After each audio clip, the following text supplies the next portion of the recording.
Yes, my name is Michael Fontes, and I'm actually originally from Massachusetts. I'm living in Georgia now, retired in Georgia.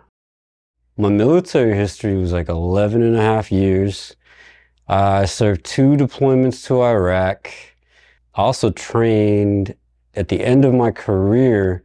I was a drill sergeant, so I got to train over 2,500 to 3,000 soldiers. I also had to deal with a lot of trauma when I got out of the military. Um, and the thing is I went through the PTSD program with the VA.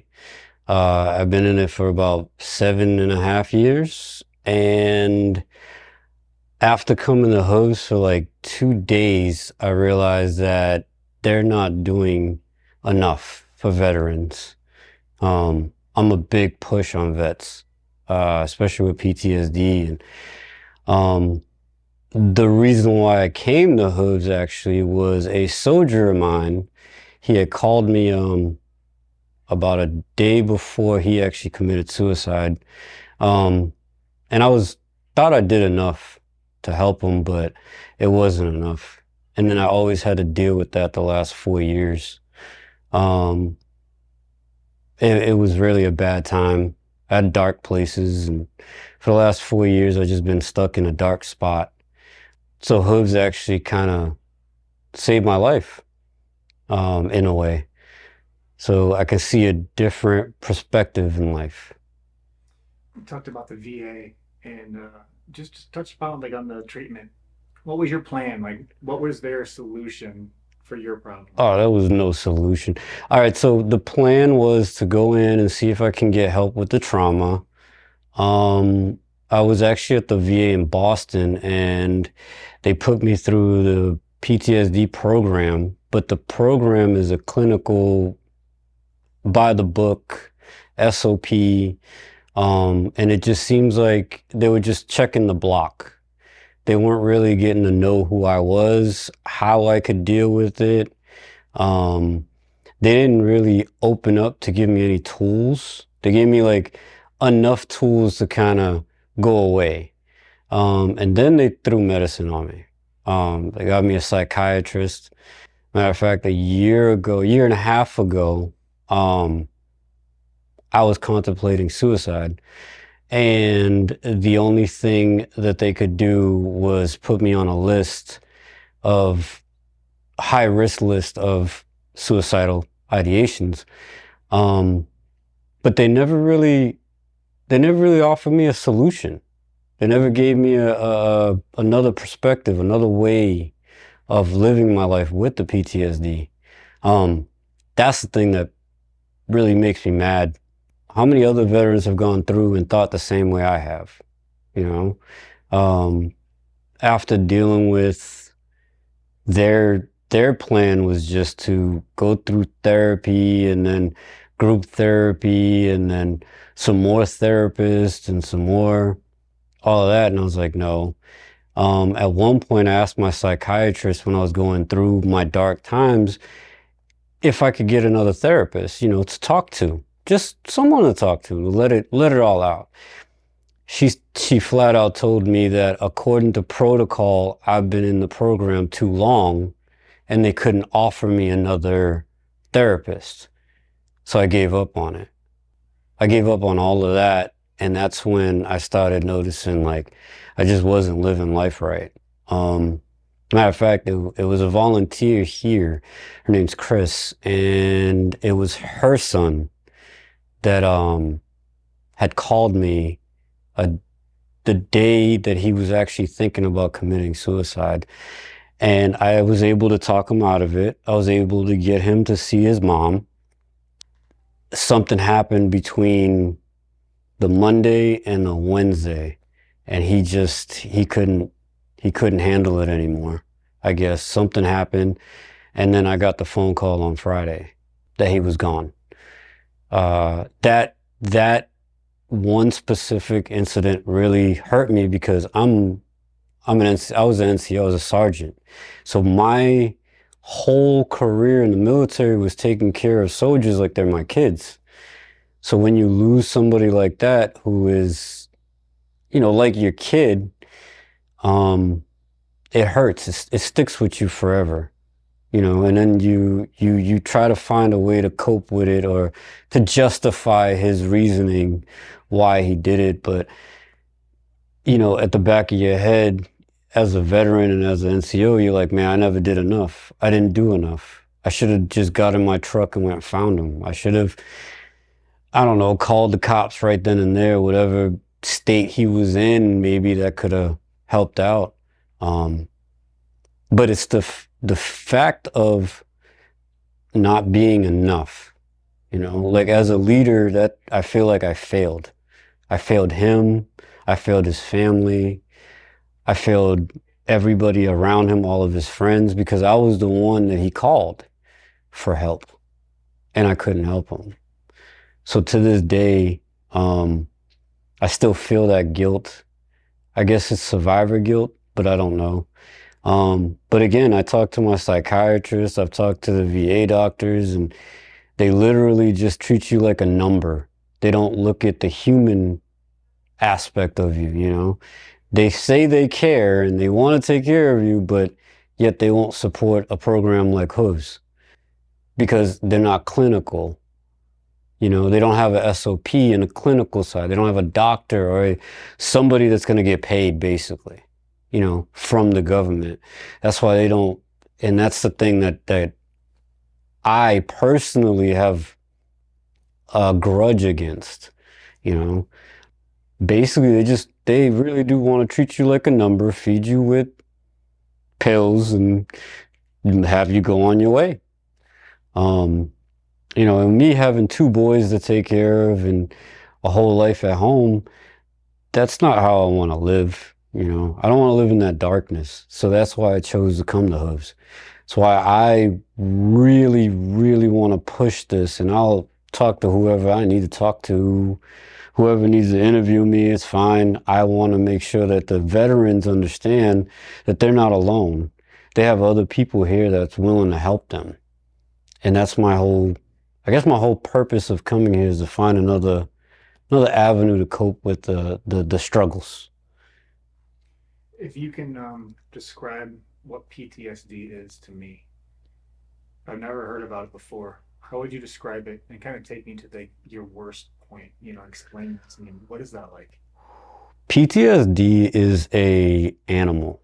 Um, it's agitation, it's aggravation, it's sometimes, for me anyway, I mean, it's different for everybody, but sometimes it's just, I have flashbacks or I'll have times where it's like, um, I don't see myself living anymore, um, suicidal, suicidal ideations. I mean, I had a plan.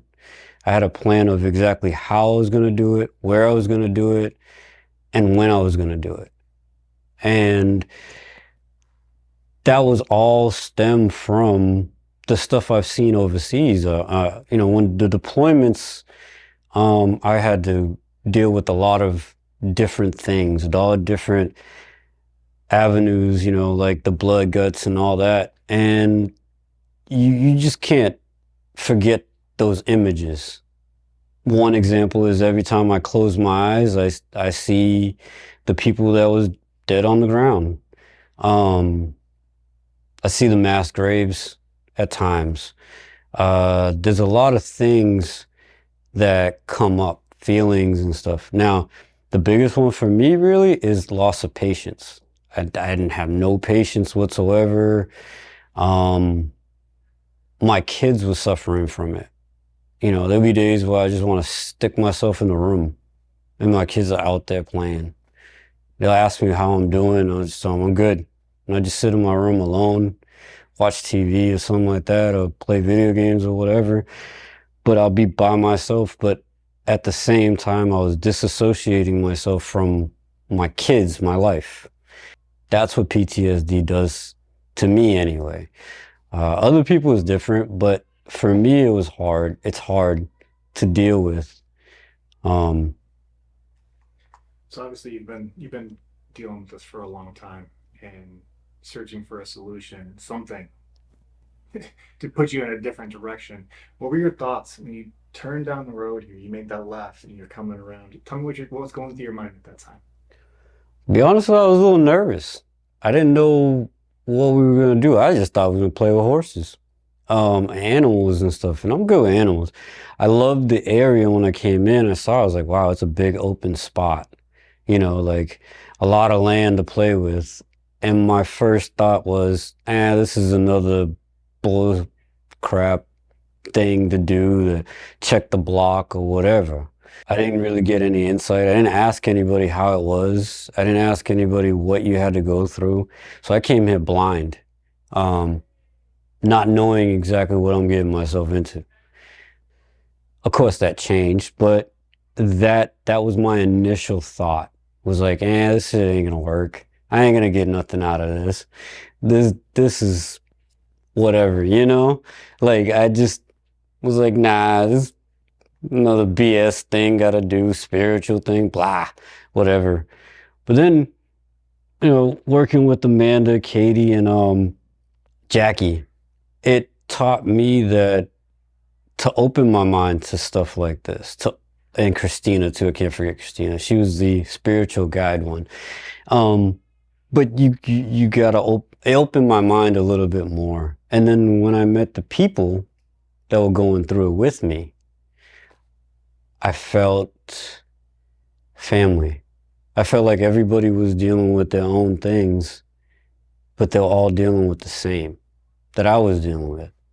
The pain, the heartache, the not worthy enough. I don't feel like I'm loved enough. Um, Things that they may have dealt with in their childhood, not necessarily military stuff. You know, um, that's when I realized that, wow, this is a place for me. Like I need to be here. So what happened? How long were you here for? Tell me about your journey here. So we got here Wednesday evening, and then we started on Thursday. But at first, we all introduced ourselves, and everybody was a little holding back. As we went through the program with the way that Amanda was teaching it, I learned that it's not just coping. It's actually dealing with it. It's understanding your balance. It's spiritual, nature, spiritual type of stuff. It's understanding that even if you're having a bad day, find the good in it. You know, like she was saying, and I always say too, there's always, even on a cloudy day, it's sunny. Doesn't matter. The sun's going to come out eventually. So what I learned in my journey was I learned that whatever negative I'm going through, I got to find a positive out of it. Why am I going through it? What is it that I need to get out of this negative situation that I was in? And the horses was great. I mean, they understood exactly how we felt. They could feel the energy around us. I remember at this one time we was over here and no, we were over here in this pasture. The horses were all stagnant. They're all over here on the other side. They didn't want to mess with us. But when we were all talking and integrating each other and we was just kind of flowing with it, they started coming to us. And they literally, one of them put their head right here and was like, "What's up, dude?" And I was like, wow, okay. He knew that I was calling him, you know. There was one over here that reminded me of my grandfather and how he used to ride horses when he was younger, you know. And that brought out a lot of smiles and a lot of things came out. My journey here was an eye opener. It wasn't just military things that I was holding on to. I was holding on to a lot of the past that I didn't need to. And that's the main thing about hooves, is trying to get you to move past all of that. Find the good in the negative, because you're always going to have a negative in life. That's something that the universe is never going to stop. You know, when there's good, there's bad. When there's bad, there's good. So now I look at it like, well, when there's a bad thing, let me see, okay, well, what's going on with it to make it good? Um, that's good for me, you know, and it's about the individual here. It's not about a group thing or whatever. It's about each individual person figuring out who they are and finding out where they, you know, what place they got in a positive sense. So what was the when was the moment when you realized, like, mainly calls it a breakthrough? When was the shift? Is there a specific moment that happened? It's like light bulb. I'm the light bulb, by the way. Yes, yes, there is. So it was actually yesterday morning. We went on a meditation walk in the back, and we were walking, and I was doing our thing. I had not shed a tear up until yesterday, really. But Katie took me around the backside, and she was telling me that my buddy Jeremy, the one who passed away, he was here. I was like, full of crap. Like, I don't believe in that. I know that they're around, but I don't believe he was actually here. Well, she walked me around to where his tree was, and I broke down because there was literally a path that looked like somebody walked through. And his tree was right there. And she said, that's his spot. I get goosebumps right now just talking about it. But I felt him. I felt the presence of him. I asked him the questions that I needed to ask him while I was out there by myself. And I finally broke down and realized that, you know what? He's okay. I don't need to know the answers on why. I just know that he's around. And that's something that will forever go with me. That yesterday was definitely the breakthrough. Mm. So you just graduated. You completed the program, and you're gonna go back home. What do you tell people that you just, like, how do you explain in words what you just went through? You know. And you asking me a loaded question now. I don't know, but I do know that I am going to share whatever I've experienced. The one thing I got to tell them is keep an open mind, and look at it as a different point of view of life, a different perspective, really. That's what you come here for. You come here to find, not only to let go of your past, let go of all of that negative crap that's happened, but you want to find your perspective. You want to find a different perspective of life, and then see it come into fruition. That's what this program is about. It's about healing from the inside and then actually showing it on the outside, you know? Like I remember we was out there and Amanda was like, wow, you look way different. I'm like, what is she talking about? Then when I look myself in the mirror, I can see myself again. I never could see myself whenever I looked in the mirror before. When I was at home, couldn't do it. I sat in the mirror in one of these bathrooms and I could see me again. And that was liberating. That was something that I could see. So for people to come here, the one advice that I give you, whoever wants to do this and challenge themselves, challenge yourself with an open mind to hooves. Challenge yourself to just let everything go. Let it all out here, because then, when you go home, everything stays the same but you. Nothing in this world is guaranteed except for change. Nothing in this world is guaranteed except for change. So to change, you got to change yourself. You got to put a lot of that weight and baggage that you have and not give up. And if you get to that point where you feel like, you know what, I'm done, this is the place that you might need to come and see these horses, interact with them, and see how they can feel you. They see who you are. They understand, even the goats and the cats and the dogs and stuff out here. They come and they know that you're okay, but you're going through something. So they offer their heart. And animals are unconditional. They don't have conditions on themselves. They just want, all they're doing is sensing your vibe. Your vibe is what you put out there. So, for anybody who wants to come out here, even if you don't want to do the program, come out and just watch the change in people. And that was the biggest thing. Like I said before, I used to be a drill sergeant, so I used to see the change between a civilian to the soldier in 10 weeks, right? I had 10 weeks to mold a civilian into a soldier.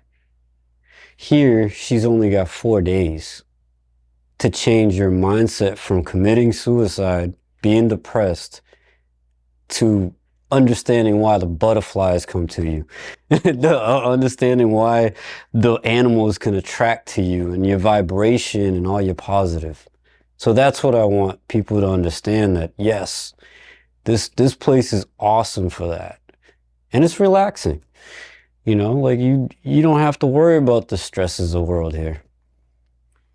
So where do we see Mike in 1 year from now? Flying airplanes.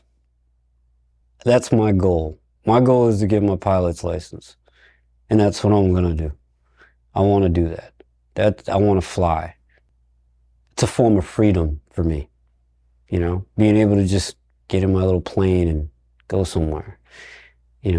I know it's not going to be easy, but you know what? The hell with it. I'm going to try. I'm going to go for it. And that's what I encourage everybody out there in the world. Go for what you want. And don't just follow what everybody else is doing. Do your own thing and be yourself.